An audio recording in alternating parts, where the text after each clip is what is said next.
감사합니다. 오늘은 우리 웨스민 신앙 고백서 31장 공의에 대해서 이제 교회들의 회의죠. 공의에 대해서 우리 지난 시간 1항, 2항, 3항까지를 봤는데요. 오늘은 4항과 5항을 보겠습니다.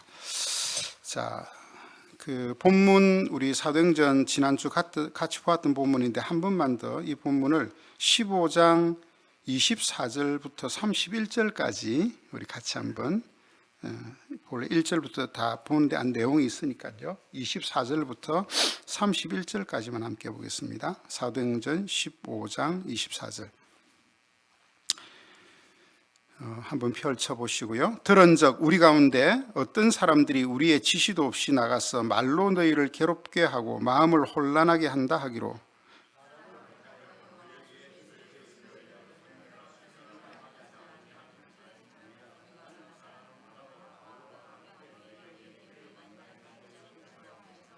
그리하여 유다와 실라를 보내니 그들도 이 일을 말로 전하리라.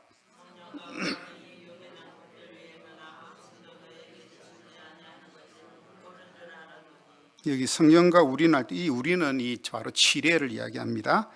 29절 그 치례의 결정이 뭔지 우상의 제물과 피와 목매어 죽인 것과 음행을 멀리할지니라. 이에 스스로 삼가면 잘 되리라. 평안함을 원하노라 하였더라.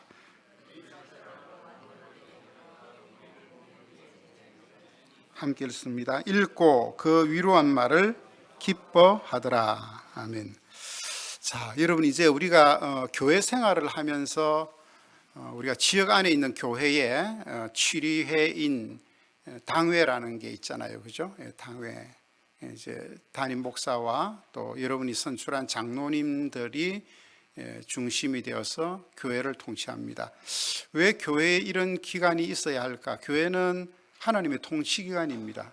그러니까 우리 이전에 이스라엘이라고 하는 국가는 정교가 분리가 안 됐잖아요, 그죠? 그래서 그 국가 자체가 교회이었고 하나님이 다스리고 통치하는 데였어요. 그래서 왕을 뽑을 때도 하나님께서 왕을 뽑게 하십니다. 기름 부어서 왕을 뽑으시고 또 선지자들을 택하시고 또 제사장은 벌써 정해져 있잖아요. 레위 지파의 아론 지파를 통해서 대제사장 가문을 제사장 지파를 이어오게 하시고, 그래서 하나님이 이스라엘이라는 국가적 교회를 다스리시는 거예요. 근데 오늘날은 현대로 넘어오면서는 이제 정교가 분리가 됐잖아요. 지금은 그렇게 나라의 대통령이 이렇게 뭐 한다고 어느 나라든지 뭐 교회가 그 왕을 세우고 이렇게 하진 않습니다. 이제 정교가 분리됐는데 이것이 언제냐면 1세기 이후부터, 그러니까 1세기 사도 시대 이후부터 종교개혁이 일어나기 전까지는 이런 형태를 유지해 옵니다. 교회 역사가 유지해 오는데 이제 종교개혁 때 사람들이 이거는 아닌데 하고 그때부터 이제 중세사가 지나면서 근대사로 들어오면서 정교가 분리되기 시작해요. 자, 그런 이야기들의 배경 속에 이 신앙 고백이 쓰여졌다는 걸 우리가 좀 생각하면서 이 공의에 대한 이해를 좀 하면 좋겠어요. 왜 오늘날 우리 교회만 있으면 되지 무슨 노예가 왜 있어야 되고 뭐 또 총회 이런 건 왜 있어야 되나? 참 교파별로 나누어져 가지고 막 복잡하기만 하고 또 뭐 맨날 목사님은 맨날 노예 간다 그러는데 노예 가서 대체 뭘 하는 데인가? 이제 우리가 이런 이제 의문들을 많이 갖잖아요, 그렇죠? 근데 이건 뭐냐면 하나님이 교회 성경에다가 본래 이렇게 제시를 해놓은 규례로 제시해놓은 규례예요, 규례. 성경의 규례입니다. 이런 형태로 하나님의 나라를 다스리고 통치해라 라고 이야기를 주신 것들이에요. 그래서 우리는 하나님의 말씀의 원리를 따라 교회 안에 당회를 만들고 또 교회들이 모여서 지역에 있는 노예를 만들고 그 지역인 노예가 모여서 총회를 또 하는 거거든요. 자, 이제 그런 이야기들 뭐 또 앞으로 하면서 이야기를 할 내용이 있지만 우리나라 대한민국에 살면서 아이고 뭐 살면 되지 뭐 그런 법 알아야 되나? 나는 법 이런 거는 골치 아프고 잘 모르겠더라. 뭐 이럴 수 있는데 아니잖아요, 그죠? 우리가 대통령을 어떻게 뽑는지, 국회의원들은 왜 뽑혀야 하는지, 또 우리 시의 이런데 또 시의원들 이런 거 다 우리 손으로 선거할 때 뽑잖아요, 그죠? 그 뭐 뽑는지도 모르고 나는 뭐 경상도 사람이니까 보니까 이 사람 뭐 부산 사람이네. 아유 나 이 사람 뽑아야지. 이렇게 뽑고 나는 저기 광주 사람이니까 보니까 이번에 우리 광주 출신이 하나 나오냐고 이렇게 하면 안 되잖아요, 그죠? 면밀하게 살펴보고 이 사람이 뽑혔을 때 국민과 또 나라를 위해서 얼마나 잘 일할 것인가, 그동안 그가 걸어왔던 삶의 행적들이 얼마나 또 참 아름답고 귀하고 참 다른 사람을 이타적인 삶을 살았는가, 또 이 사람은 법을 잘 지키고 세금을 꼬박꼬박 냈는가, 뭐 이런 건지 다 우리가 보잖아요, 그죠? 뭐 교통 질서를 잘 지켰는가까지, 뭐 심지어는 우리 이제는 아주 많이 문제됐던 그 뭐죠? 이게 주소 이전하는 거, 아이들 뭐 면학 이런 것까지도 이제 다 보고, 이제는 그 개인을 떠나서 그 자녀들까지도 학교에서 학폭 문제가 없는 거 이런 것까지 이제 다 이제 검증을 하잖아요, 그죠? 자녀 교육은 얼마나 잘 시켰는가, 뭐 이런 것까지. 자, 이제 이런 우리가 시점에서 우리가 교회의 이런 하나님이 세우신 교회의 규례, 교회 정치법도 우리가 좀 잘 아는 것이 중요하다. 그래서 우리 믿음의 성도들은 요런 그 내용들을 잘 정리를 해서 우리한테 이렇게 유산으로 물려준 거예요. 너무너무 귀한 유산으로 물려줬는데 우리가 이제 무식해가지고 그런 거 없어도 뭐 신앙생활 잘하면 되지 뭐 이렇게 했는데, 이게 보니까 다 우리가 법에 저촉된 삶을 실제로는 살 수도 있다는 겁니다. 그래서 이제 하나하나 보면서 우리들이 조금씩, 뭐 다 우리가 박사가 될 수는 없지만 그래도 최소 기본적인 이런 교회 법 정치 이런 것들을 우리가 봐야 된다. 왜 장로의 정치법이 왜 이렇게 성경적인가, 이런 것도 이제 알아야 돼요, 그죠? 감리교, 순복음 또 뭐 다 똑같이 뭐 이렇게 우리 생각하는데 그렇지 않습니다. 실제로 보면 저가 장로교 목사가 돼서 그런 것이 아니라 실제로 보면 교회는 이렇게 하나님이 디자인해 놓은 법대로 이렇게 교회가 가야 되는구나 라는 걸 우리가 알 수 있게 되죠. 그래서 사실은 교단마다 약간씩은 다른데 사실은 다 어떻게 보면 장로교 법하고 조금씩 다 같아 있어요, 실제로는. 왜냐하면 이게 성경에 나와 있는 본래 규례이기 때문에 그렇습니다. 이런 이제 여러분들이 조금 지식을 가지고, 자, 우리가 첫째 시간에 우리가 뭘 했냐면요, 공회를 누가 소집할 수 있는가, 이 공회의 목적이죠. 목적은 교회의 보다는 정치와 나은 건덕을 위해서 해야 된다 그랬고, 2항은 공회를 누가 소집할 수 있는가 했는데, 요거는 그 당시는 정교가 아직은 분립되지 않는 요 상태이기 때문에 국가 위정자가 회의를 모집할 수 있다, 이렇게 돼 있어요. 그리고 그 위정자가 만약에 하나님을 대적하는 사람이라면 거기 모이는 총대들이, 목사님들이 이건 저 왕 대체 안 되겠다, 우리끼리 모여서 회의해서 이거 바르게 해야 된다, 그렇게 할 수도 있다, 그렇게 이야기했는데, 이제 이 이양은요, 미국은 청교도들이 요 웨스트민 신앙 고백서를 가지고 청교도들이 이제 영국에서 구교의 핍박이 심하니까 그 구교의 핍박을 피해서 아메리카로 이제 가죠.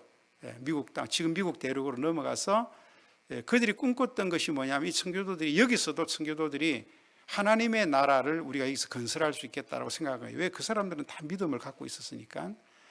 그렇게 해서 그 사람들은 화폐를 찍어내도, 그죠? In God we trust. 우리는 하나님 안에 하나님을 믿는 그런 백성이다. 이렇게 해서 이제 그 사람들이 이렇게 사회가 급변화해 가는데 사실 이런 꿈을 꾼 거죠. 꿈을 꿨는데 실제로 영국하고는 또 뭐 독립전쟁을 해야 되니까, 그러니까 이제 국가에 대한 이런 것들이 반발이 심했잖아요. 그래서 요 1646년에서 7년 사이에 제정되어 있는 이 신앙 고백서대로 하자면 자기네들은 영국의 통치를 그대로 받아들여야 돼요. 그러니까 이게 이제 안 되니까 이 이항을 삭제해 버렸어요. 지금은 이거는 시대에 맞지 않는 시대적 한계가 있는 것이다. 이항을 삭제했어요, 1903년도에. 그리고 이 사람들은 두 개를 더 첨가하죠. 하나는 성령에 대한 거하고 하나는 이제 성교에 대한 걸 첨가를 해요. 35항을 만드는데, 어쨌든 이런 시대적 한계를 지난주로 우리가 봤어요. 자, 그 다음에 세 번째는 이런 교회 회의들의 권한과 법적 효력에 대한 것인데 우리가 삼심제라는 이야기했죠. 예를 들어 이제 이런 것, 제가 쉽게 얘기하면 이런 겁니다. 자, 교회에서 어떤 성도가 되게 말썽을 피웠어요. 그래서 교회에서 목사님하고 당회가 모여갖고 이 사람 도저히 안 되겠다. 그러고 이 사람을 말하자면은 교회가 출교를 해버렸어요. 이게 당회가 재판회거든요. 그래서 재판을 딱 넣어가지고 이 사람은 이런 법에 의해서 출교. 자, 당신은 우리 교회 오지 마. 그 나가. 여러분, 교회에서 출교를 당하면 이 사람 어떻게 되는 겁니까? 교회에서 출교당하면 이 사람 구원에서도 바깥으로, 교회는 치리권을 하늘 나라 천국의 열쇠권을 갖고 있기 때문에 교회에서 치리권에서 출교당하면 이 사람은 그냥 구원에서도 멀어지는 거예요. 심각한 일이 발생하죠. 그런데 이 사람이 자기가 생각했을 때 너무 억울한 거예요. 이거 너무 억울하다. 지금 사실 나한테도 이런 사정이 있고 상황이 있는데 어떻게 나를 교회가 이렇게 출교를 할 수 있나? 나는 분명히 하나님 믿는 것 틀림없고 나는 착하게 난 하나님 믿는 내 신앙에 변함이 없고 내가 이런 잘못한 것이 없는데 뭐 예를 들어 이제 아무개 장로가 목사님이 나를 미워해가지고 막 이렇게 나를 대를 집어서서 나를 출교할 수 있다는 말이냐? 이건 나 억울하다. 이 사람이 하소연할 때가 있어야 되잖아요. 어디다 하소연해요? 하소연할 데가 없어요. 그래서 이제 공의회가 있는 거예요. 당의 위에 상위 있는 노회가 있는 거예요. 노회에다가 자기의 억울함을 하소연할 수 있어요. 나 어느 아무개 교회에서 이렇게 내가 잘못한 것 없는데 나를 출교시켰다. 이것 좀 해결해 달라. 이게 이제 말하자면 우리 법으로 얘기하자면 세상법에서는 이제 1차 법원 지방 법원에서 결정하잖아요. 결정했는데 내가 너무 억울해. 그러면 고등법원에다가 그죠? 우리가 항소를 하죠. 나 이거 억울해서 못 살겠다. 근데 고등법원에서도 당신 죄 맞는데 1심 재판이 별로 그거 틀린 거 없는데 딱 그럼 이 사람이 너무 억울한 거예요. 그럼 자기 이제 대법원에다가 이제 상고를 하는 거죠. 나 이거 안 되겠다. 도저히 대법원에 좀 밝혀달라. 이렇게 삼심제도가 있듯이 교회 안에도 삼심제도가 있는 거예요. 그게 뭐냐면 당회, 노회, 노회에서도 목사님은 노회원이니까 막 이제 목사님들이 막 작업을 막 정치를 해가지고 이 사람 나쁜 사람이다 이렇게 해갖고 노회에서도 이게 자기의 이런 정당함이 밝혀지지 않는 거예요. 그럼 이 사람 너무 억울하니까 어떻게 할 수 있겠어요? 총회에다가 나 상고하겠다 이렇게 할 수 있다는 거예요. 그래서 교회법에도 억울한 사람이 생기지 않도록 삼심제를 그렇게 하는 거예요. 요게 이제 그런 이야기인데 요거는 어떤 전제를 깔고 있느냐면요. 당회나 노회도 치리회의 공의회도 회의 기간도 하나님이 세우신 규례이지만 한편으로는 실수할 수 있다는 전제가 깔려 있는 거예요. 그죠? 그럴 수 있잖아요. 당회에서 목사님하고 장로님들이 막 꿍짝이 돼갖고 아무개 집사를 또는 그 장로님들 중에 한 분이 교회에 대해서 싫은 소리 하고 막 맨날 이렇게 했다고 저 잘라버려. 이렇게 할 수 있잖아요. 그죠? 이제 그래서 이거는 교회의 치리해도 실수할 수 있고 연약할 수 있구나라는 것을 사실 전제로 하고 있는 거예요. 지금 이제 이 세 번째 항이 그런 이야기를 하고 있는 겁니다. 자, 그러나 치리의 실책에 대한 불평과 고소를 접수하여 권위 있게 해결해 주는 것인데 위의 해결과 작정이 하나님의 말씀과 합치되면은 당사자들은 그 작정에 순종해야 된다. 그럼에도 불구하고 이런 치리회에 사람이 또 이 치리회에 있기 때문에 하나님이 정한 규례지만 거기에 실제로 움직이는 것들은 사람이 하기 때문에 그 치리회에 약점이 있고 그럼에도 불구하고 그 치리회가 하나님의 말씀에 의거하여 바른 판단을 내렸다면 아무리 내가 억울한다고 이야기해도 그게 말씀에 근거한 거라면 그건 순종해야 된다는 거예요. 그리고 우리가 그 치리회를 그 공의회를 성경의 지시에 따라 설립된 권위를 갖고 있는 것임을 우리는 기억해야 돼요. 그래서 이제 제가 이런 이제 예를 하나 들어볼게요. 지금 이제 우리 노회에 이제 위에 선배들이 이제 다 임원들을 해서 지나가서 이제 밑에 후배들이 선배들하고 개입 차이가 너무 많이 나는 거예요. 나이 차도 많이 나고 어떤 교회 뭐 사이즈나 실제로 노예를 이끌어갈 만한 차이가 많이 나서 이제 노회장을 세우고 또 서기를 세우고 해야 되는데 밑에 세울 만한 사람이 예를 들어 없는 거예요. 그래서 이제 노회에서 야, 이거 너무 밑에 사람들이 너무 차이도 많이 나고 이거 노예 또 이런 분들을 맡겨서 노예가 잘 돌아가지 않을 것 같으니까 이제 위에 이미 노회장하고 뭐 임원 다 했던 분들이 한번 다시 돌아가면서 좀 하자. 그런데 이제 이게 했던 분들은 다시 하기 싫은 거예요. 왜냐하면 사실 그게 되게 무거운 책임을 지고 내목하기도 사실은 힘든데 또 어려운 교회 다 돌아봐야 되죠. 이제 사실 그게 바른 일인데 에이 뭐 그래도 목사님들 사이 수준이 별 차이 없다. 뭐 젊은 목사님들 하면 되지. 뭐 또 굳이 또 돌아가야 된다고 이야기하냐. 그래서 이제 위에 목사님들은 그 말도 안 되는 소리 하지 마라. 그렇게 한 거예요.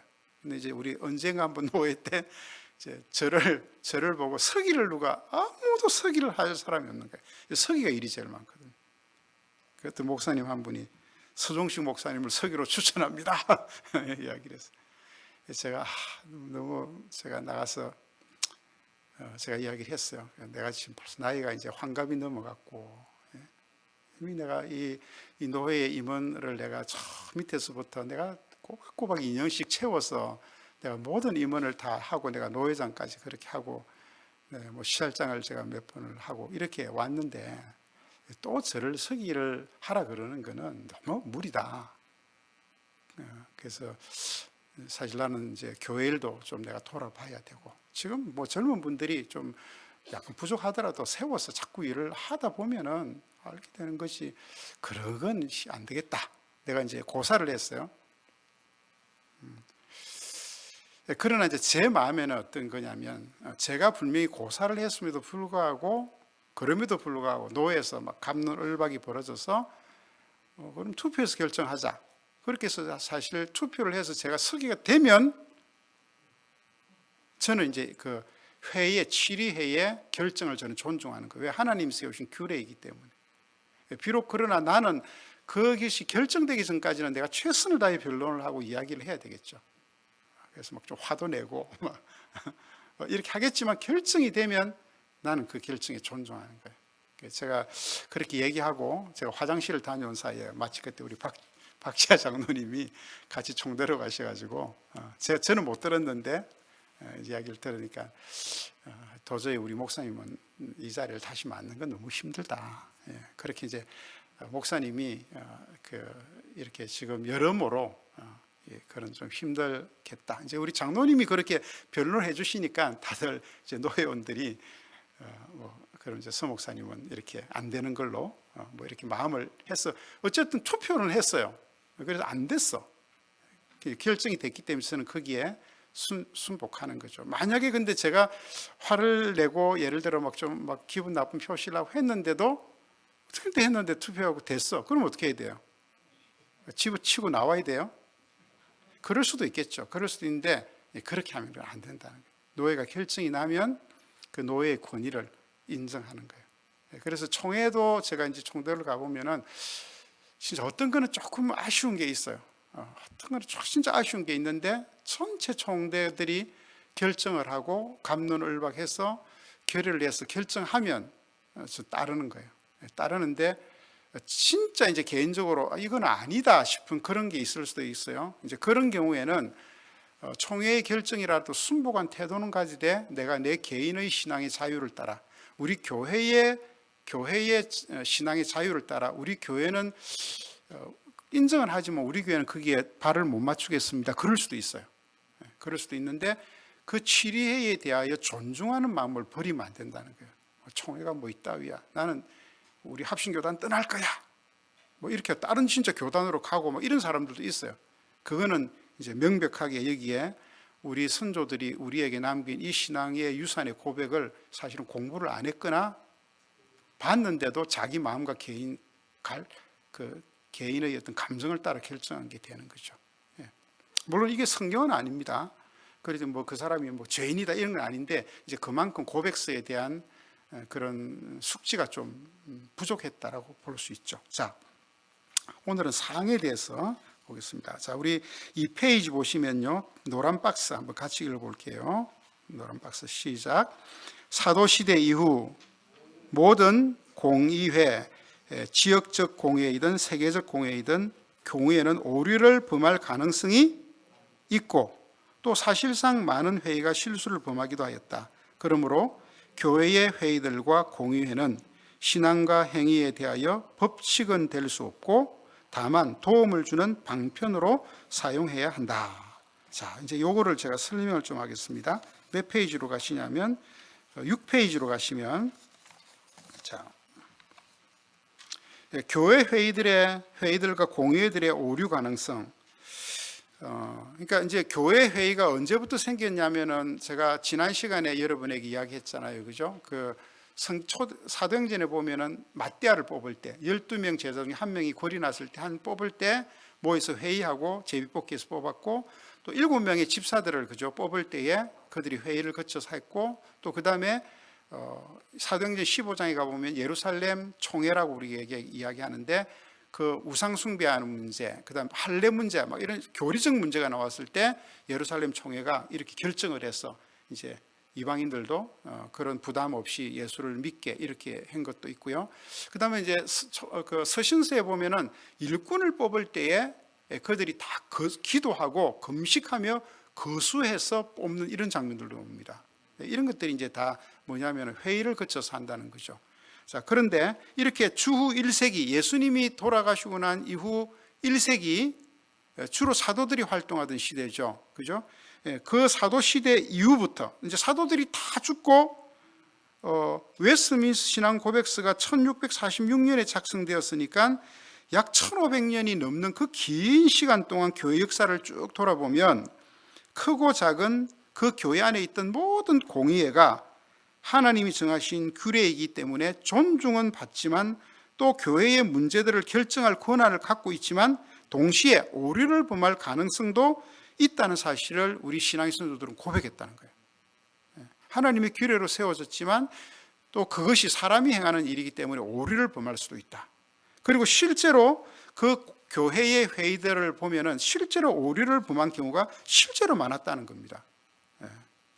자, 7페이지 한번 넘어가 봅시다. 자, 오늘 이제 7, 8쪽만 보면 되니까 예를 들어 1213년 중세기죠.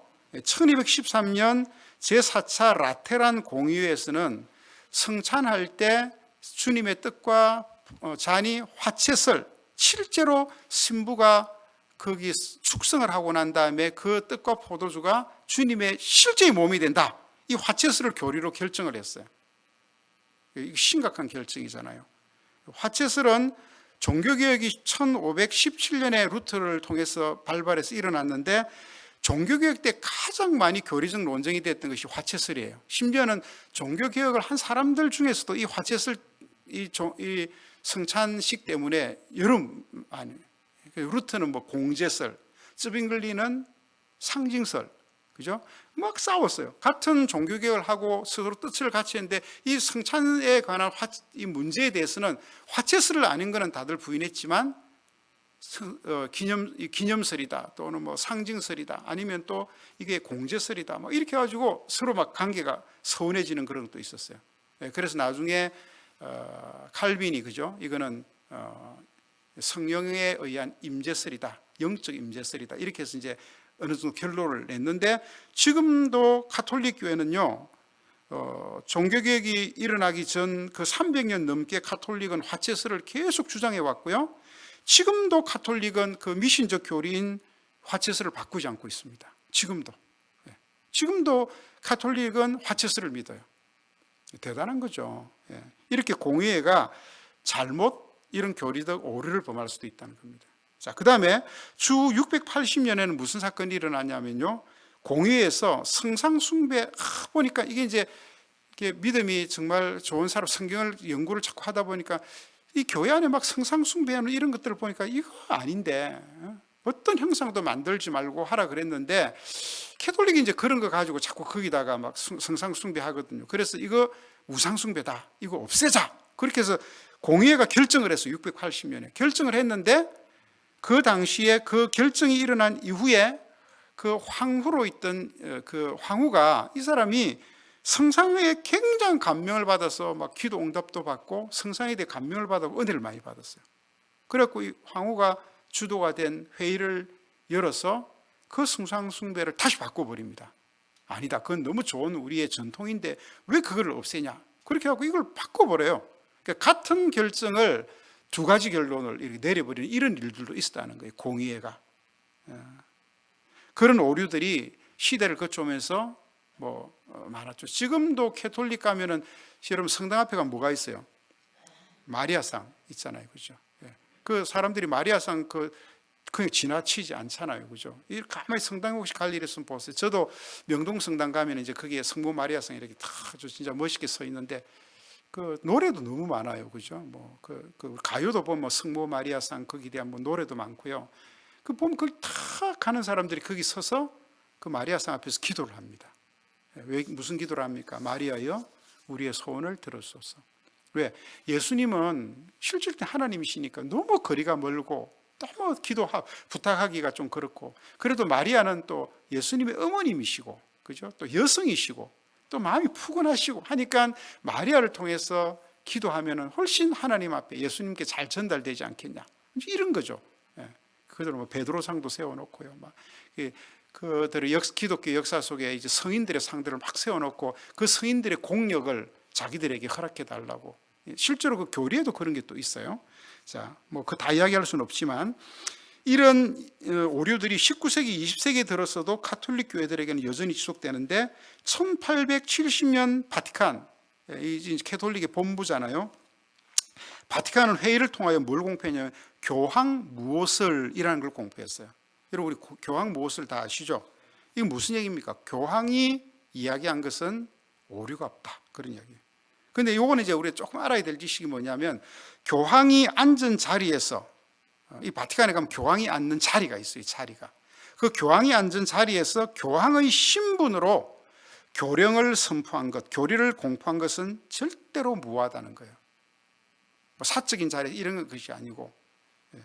그래서 그들은 1950년 또 1953년 연이어서 그 교황이 앉은 자리에서 교황이 교리를 뭘 선포했냐면 마리아 성천설, 그 다음에 마리아 무흠 수테스를 교리로 공포합니다.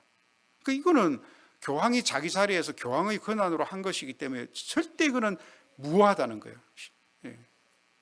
자, 그러니까 가끔 우리가 성당 앞을 지나가다 보면 프랭카드 막 이렇게 붙어 있어요. 원죄 없으신 성모 마리아, 그죠? 성모 마리아 성천 기념일 이런 거 저도 봤어요. 여기 불광성동 성당 앞에 지나가면서. 야, 원죄 없으신 이뭔 이런 논리예요. 예수님이 원죄가 없이 탄생하시잖아요. 그 원죄 없이 탄생시킨 그 어머니인 마리아가 죄가 있으면 그건 원죄를 자동적으로 타고나는 거기 때문에 그 마리아는 원죄가 없어야 된다, 무엄해야 된다. 그래서 이게 마리아 무음설을 주장한 거예요. 논리는 그럴만하죠. 근데 예수님이 남자 여자 관계에서 태어난 것도 성령으로 잉태되셨음에도 불구하고 그들은 어쨌든 이런 교리들을 만들어서 지금 거의 그 성모 마리아를 참 우리 마리아 귀한 분이잖아요. 정말 그 믿음이나 우리가 누가복음 지금 하고 있지만 새벽에 정말 귀한 분이신데 그런 분을 이 우상처럼 이렇게 진짜 하나님 1위, 2위, 3위 다음에 4위 정도로 만들어 가지고 이 완전 우상 숭배, 오히려 그분의 그런 그 아름다움 덕을 오히려 기독교에서 축소시키는 이런 이제 일들을 이들이 했죠.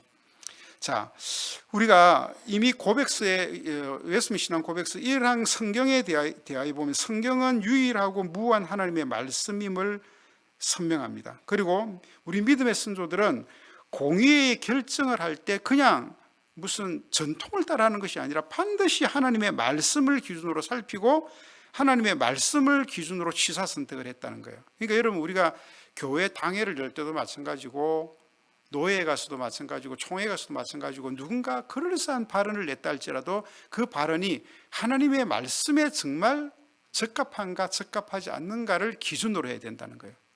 그러니까 누가 유명한 사람이 말 잘하는 사람이 막 여러 청산유수처럼 말을 해서 다 거기에 옳다 이런 것이 아니고 또 누가 막 이렇게 또 힘이 있어서 뭐 내가 내는 여기 의논이 다 따라와 이런 것이 아니라 정말 말씀에 그러한가 그렇지 않는가를 보고 결정을 해야 된다는 거예요.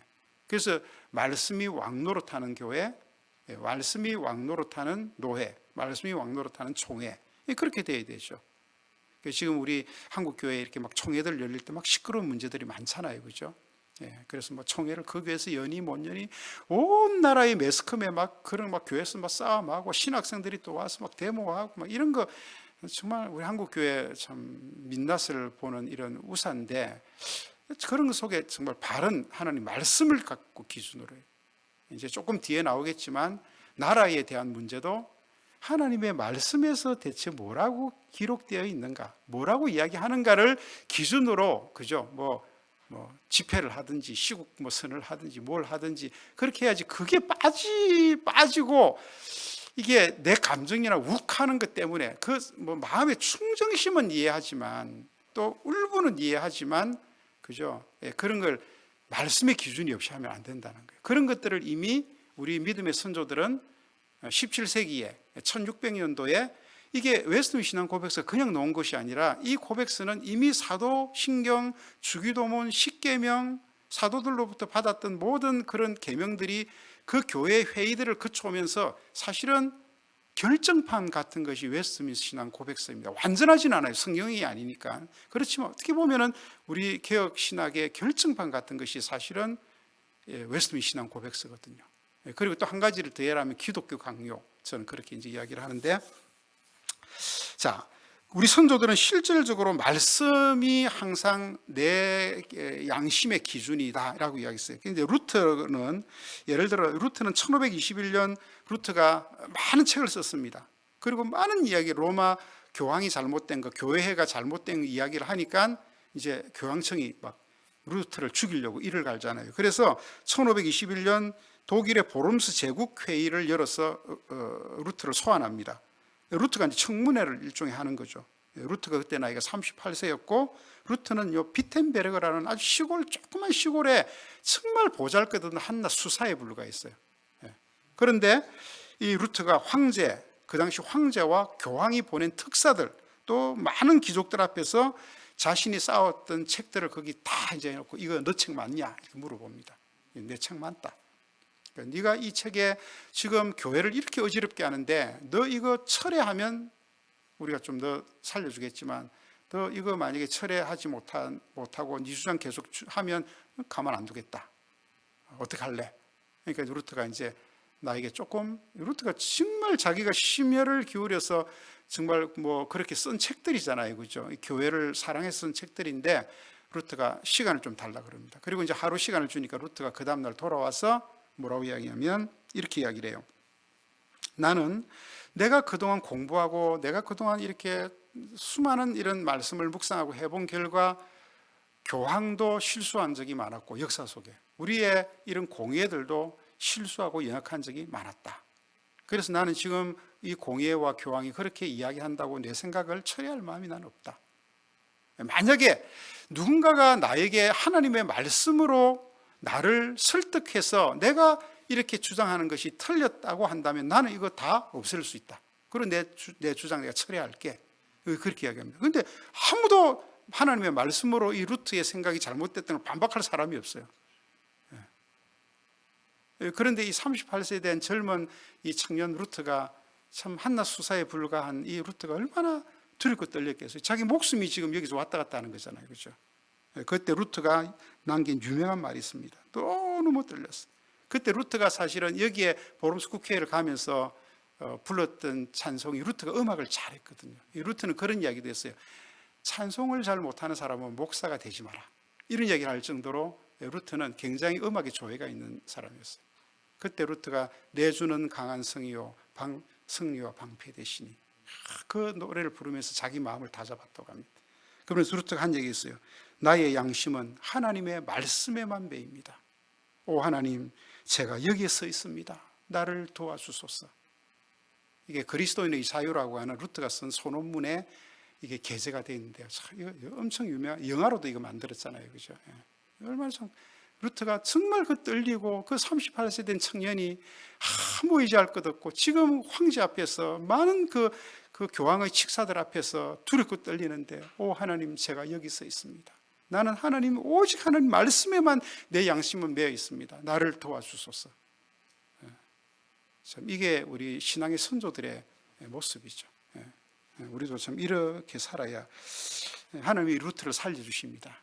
살려주셔서 오늘날 그런 많은 종교개혁, 물론 이제 나중에 이 루트의 그 이후의 신학은 조금 우리 개혁 신학하고는 조금 다른 것도 좀 있어요. 루트의 모든 신학이 다 좋은 건 아니에요.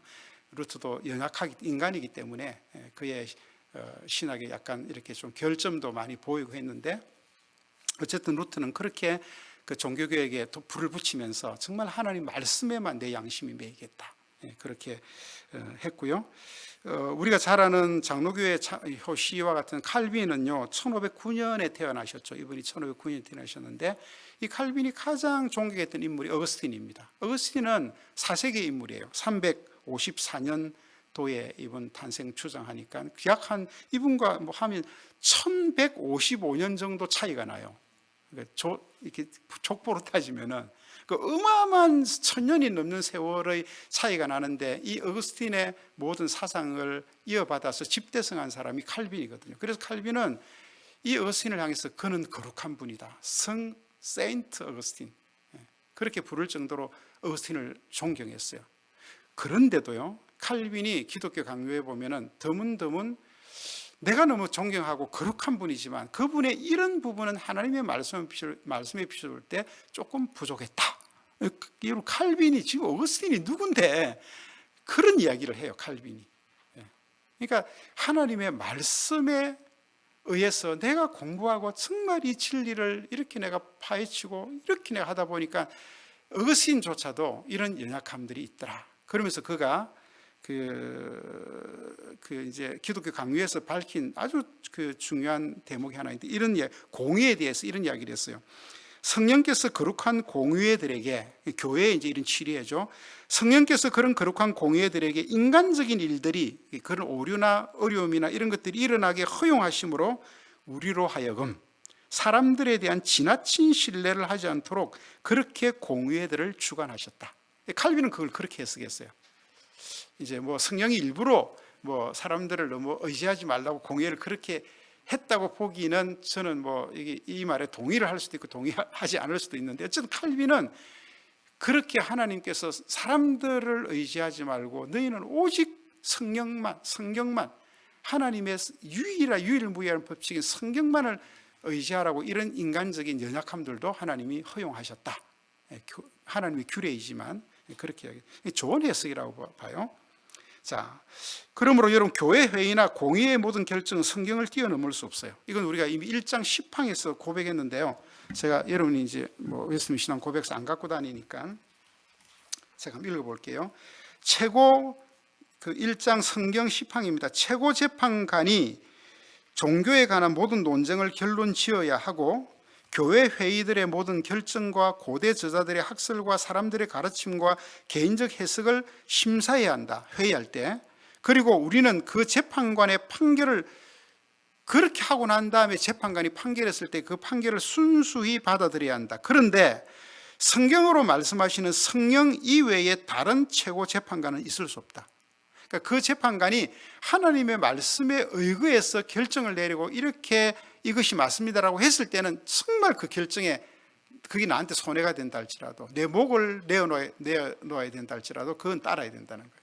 성경이 최고의 법이라는 거죠. 그렇게 이제 칼빈은 이야기를 했어요. 자, 이제 마지막 8페이지. 그러므로 공의의 결과를 신앙과 행위에 대한 법칙으로 삼지 말고, 법칙은 성경 하나밖에입니다. 다만 도움을 주는 방편으로 사용해야 된다. 그러니까 우리가 성경을 우리가 잘 해석을 잘 못하잖아요.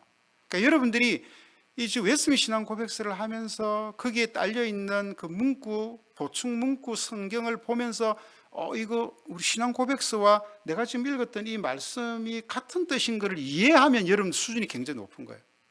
그런데 여기에 대한 말씀 때문에 이런 문구를 주셔서 이거 문구가 맞나 하고 대조해 봤는데 내가 이게 도대체 무슨 말인지도 모르겠다. 그러면 여러분이 아직까지는 하나님의 말씀에 대한 이해가 좀 부족하고 노력을 더 해야, 공부를 더 해야 된다는 그런 이야기입니다. 제가 그래서 문구를 다 여기 그 밑에 계속 달아놓은 이유가 거기 있고, 또 문구를 소개하는 이유도 거기에 있어요. 자, 그런데 이렇게 우리는 이거를 정말 이런 그 신앙의 고백서들을 우리는 보조규칙으로 잘 사용하면 교회는 큰 유익을 얻을 수 있어야 돼요. 그러나 그럼에도 불구하고 항상 최고 권위는 말씀에 있습니다. 그러니까 우리가 말씀을 잘 읽고 배우고 듣고 공부를 안 하면 안 된다는 거예요. 말씀을. 그런 의미에서 참 여러분, 새벽에 여러분들이 오셔서 말씀을 이렇게 짧지만, 새벽에 한 30분밖에 안 되지만 요즘 거의 새벽에 이제 우리 성경 한 챕터씩 이렇게 한 장씩 또는 반 나누어서 이렇게 쭉 꾸준하게 성경을 보고 있거든요. 여러분들이 말씀을 그냥 보면서 해석하고 하기는 부족하니까 이제 아무래도 좀 신학적으로 공부를 하고 또 말씀을 더 깊이 연구한 이제 우리 목사님들이 여러분에게 그렇게 이 말씀은 이런 뜻입니다, 이렇게 이제 해주는 게 참 도움이 되죠. 그래서 여러분들이 이런 노력들 좀 집에서 개인적으로 좀 큐티 책도 이렇게 좀 볼 수 있고, 또 교회 가까우신 분들은 이렇게 또 나와서 새벽 기도도 하면서 말씀을 좀 묵상하고, 또 교회가 멀면은 가까운 교회라도 나가서 좀 말씀을 묵상하고 기도하는 시간들을 갖는 건 굉장히 좋은 일이고, 그다음 주일 예배에 빠지지 않아서 말씀을 청취하는 것, 그다음에 또 이렇게 수요일 날 와서 정확한 역사를 배우고 또 교회 교리를 배우고 하는 이런 것들도 우리에게는 굉장히 큰 유익이 있습니다. 자, 사도행전 17장 11절에 이거는 이제 그 우리 상에 대한 보조 문구인데요. 베레아에 있는 사람들은 데살로니가에 있는 사람들보다 더 너그러워서, 우리 옛날 기억 성경에는 뭐라 써져 있죠? 더, 혹시 기억하세요? 더 신사적이어서 이렇게 나와 있죠. 간절한 마음으로 말씀을 받고 이것이 그러한가 하여 날마다 성경을 상고함으로.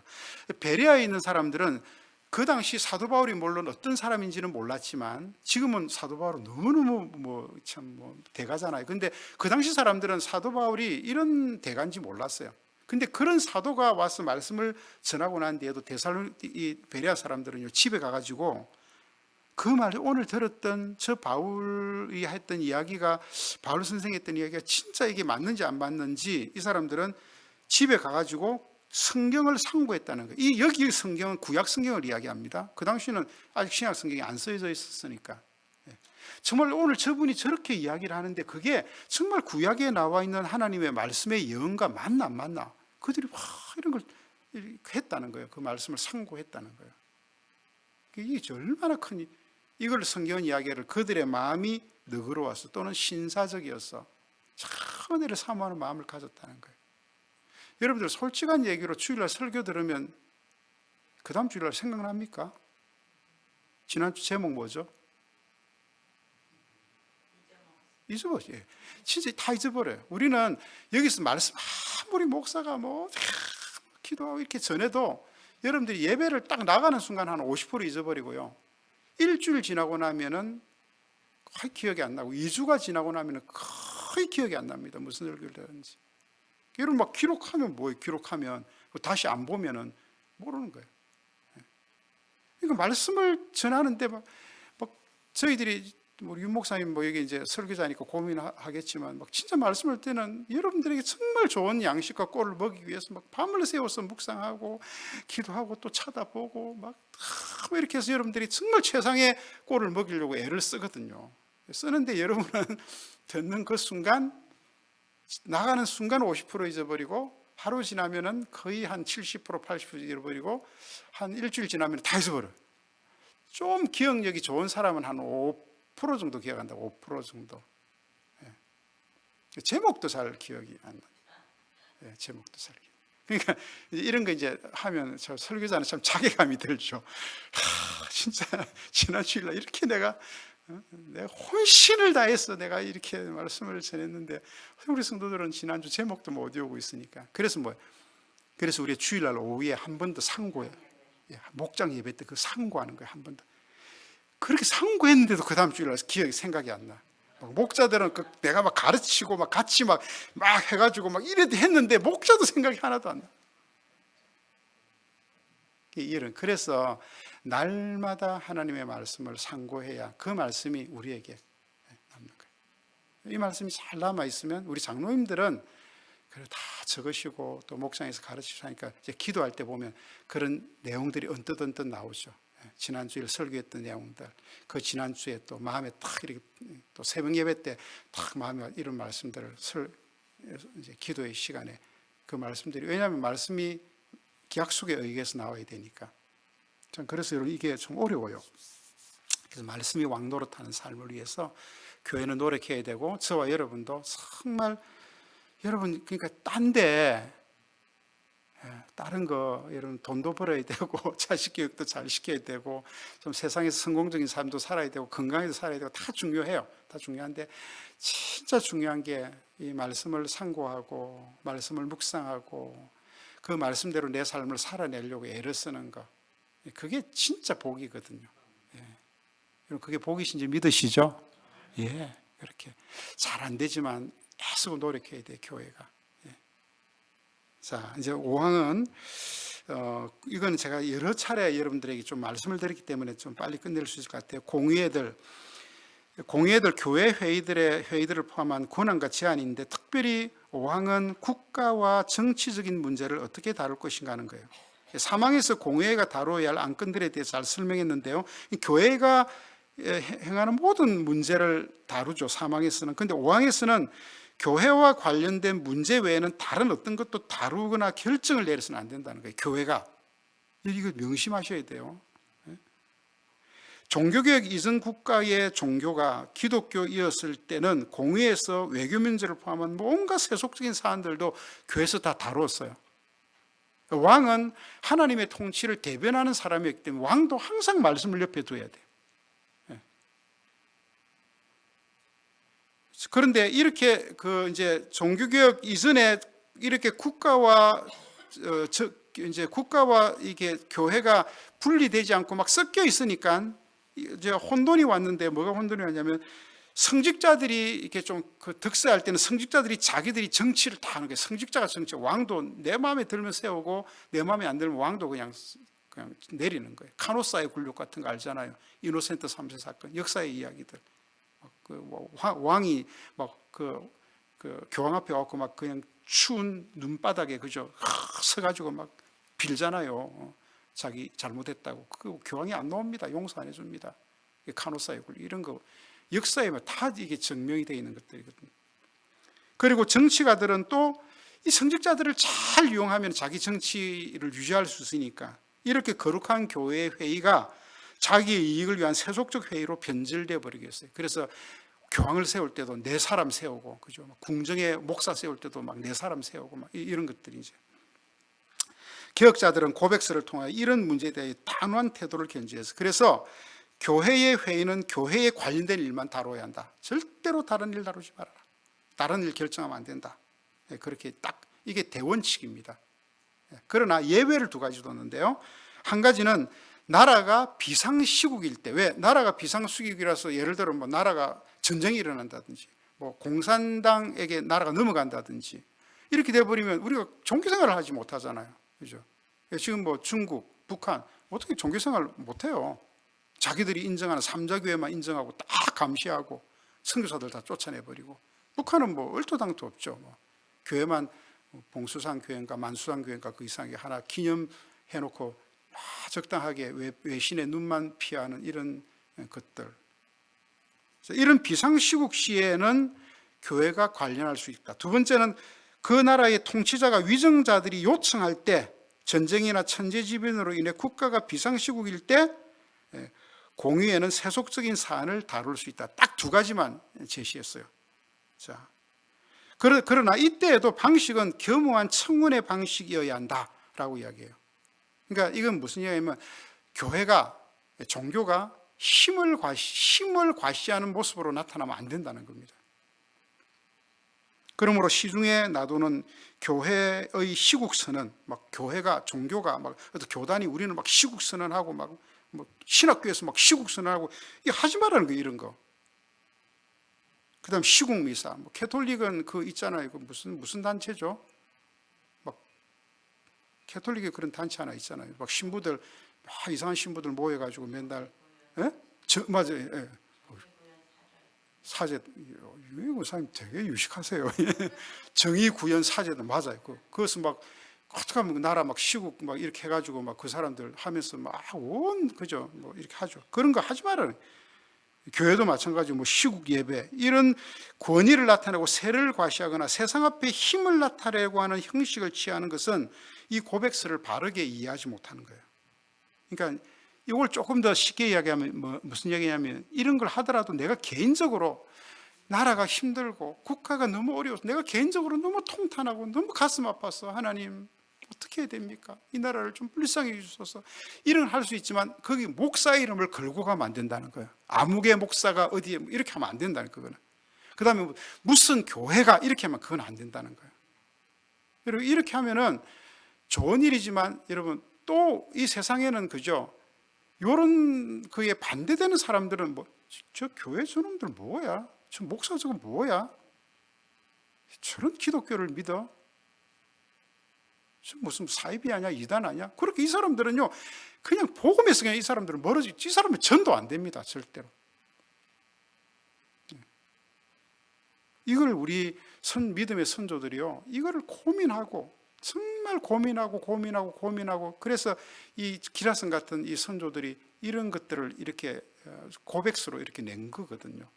우리 이런 걸 이제 조금 공부를 해야 우리가 이 나라 돌아가는 상황도 이해하고 어떻게 기도해야 될지 나는 어떤 마음을 가져야 될지 또 내 개인의 이런 자유의사를 어떻게 표시해야 될지 이제 이런 것들도 방식도 그죠? 이게 아까 이야기했던 겸허한 청원.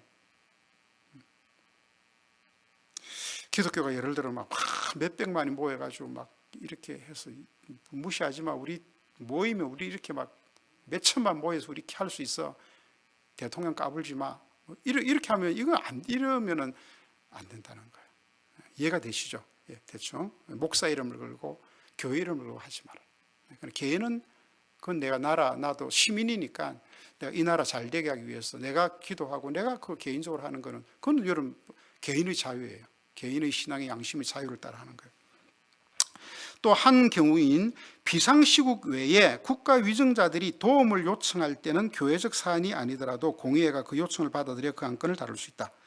국가가 안정적인 통치를 위하여 교회 자문을 구하나 도움을 요청할 시 교회는 공의회를 열어서 교회 입장을 우리는 이런 입장을 밝힌다 하고 국가에 도움이 되도록 교회가 시민적 의무를 다할 필요가 있어요. 국가 위정자가 요청이 있을 시. 하지만 그때도 방식과 공의의 결정은 양심의 만족을 위한 권고나 조언 정도여야지 우리 교회가 이렇게 결정했으니 나라가 이렇게 해주시오 이런 건 안 된다는 거예요. 자, 우리 주님은 요것도 보조 문구입니다. 누가복음 12장 13절에 무리 중에 한 사람이 이르되 선생님 내 형님을 명하여 유산을 좀 나와 나누어 주게 하소서. 아마 형님이 욕심을 부린 것 같아요. 본래는 형이 두 몫을 가져가고 그 나머지 몫으로 이제 형제들이 이렇게 나누게 되어 있는데 그랬더니 주님 뭐라고 하죠? 이 사람아 누가 나를 너의 재판장이나 물건 나눈 자로 세웠느냐? 나를 그런 일에 관여시키지 말아라. 그 니네들이 알아서 합리적으로 해야 될 일이고 그건 재판장에 가서 해라. 그래서 세속국가가 쓰여져 있는 거다. 네, 그런 이야기죠. 이거 말고 또 요한복음에도 나와 있는데 우리 주님이 빌라도의 그 신문을 받으면서 그죠? 내 나라는 세상 나라와 내 나라가 다르다고 분명히 이야기합니다. 네. 우리가 이제 이 지금 참 나라가 되게 어렵고 힘들 시기에 있잖아요, 그죠? 뭐 교회가 뭐 무슨 기도만 한다고 그 진짜 기도를 잘 몰라서 하는 얘기입니다. 교회 기도 안 하면 뭐예요? 교회가 기도가 힘이고 능력인데. 그래서 우리는 어느 곳에 있든지 정말 시간 우리가 예배 시간에 모일 때도 나라와 민족을 위해서 하나님 이 나라의 민족을 긍휼하게 달라고 불쌍하게 달라고 그렇게 기도해야 되고 개인들도 정말 나라가 걱정 염려되고 할 때 그죠? 내 개인의 의사를 나는 시민으로서 표시할 수 있지만 내가 종교인으로서는 나라와 민족을 위해 정말 기도하는 자리에 내가 있다는 걸 잊으시면 안 되는 거예요. 여러분 교회의 기도는 하나님은 세상 역사도요 고레스 왕을 바꾸어서 이스라엘 민족을 거기 탈출시킨다니까요. 고레스가 하나님 누군지 어떻게 알아요? 하나님은 정말 세속 왕도 하루아침에 메네메네 대교를 우발하신, 그죠? 하루아침에 그냥 완전히 멸망시킬 수도 있고요. 하루아침에 누군가를 세워서 하나님 역사를 이루어나갈 수도 있고, 그렇습니다. 그래서 이제 우리가 오늘 이제 공의에 대해서 교회에 우리 당회라고 하는 곳, 또 노회라는 하는 곳, 총회라고 하는 곳을 이렇게 우리가 조금 소개를 받고 배웠는데, 여러분을 위해서 기도해 주셔야 돼요. 우리 당회원들을 위해서 기도해 주셔야 되고요. 또 우리 노회가 열릴 때 성노회가 되도록 기도해 주셔야 되고요.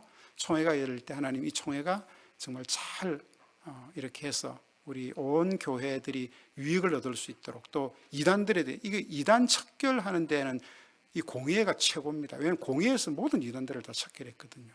이게 제일 큰 일이기도 해요. 그래서 총회로 모일 때 하나님 이런 우리 이단들 척결과 이런 이 시대의 교회들이 바로 갈 수 있는 은혜를 입을 수 있도록 해달라고, 우리 교회가 다 같이 기도해야 될 문제입니다.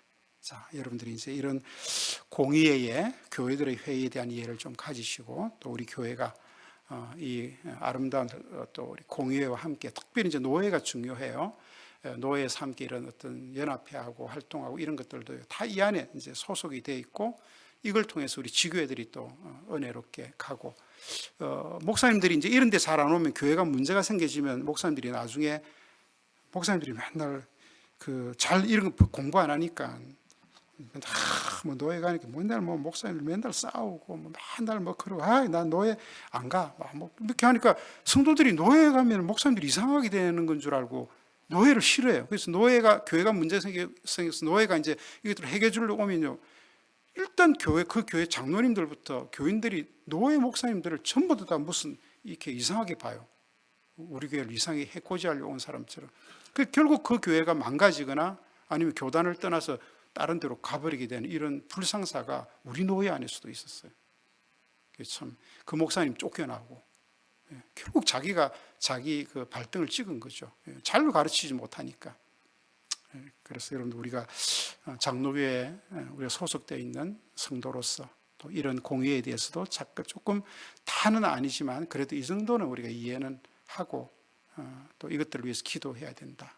그래서 우리 교회가 진리 가운데 바로 갈 수 있도록 저와 여러분이 함께 힘쓰는 그런 복된 역사가 있기를 주의 이름으로 축복합니다. 기도하겠습니다. 하나님 아버지, 이 밤에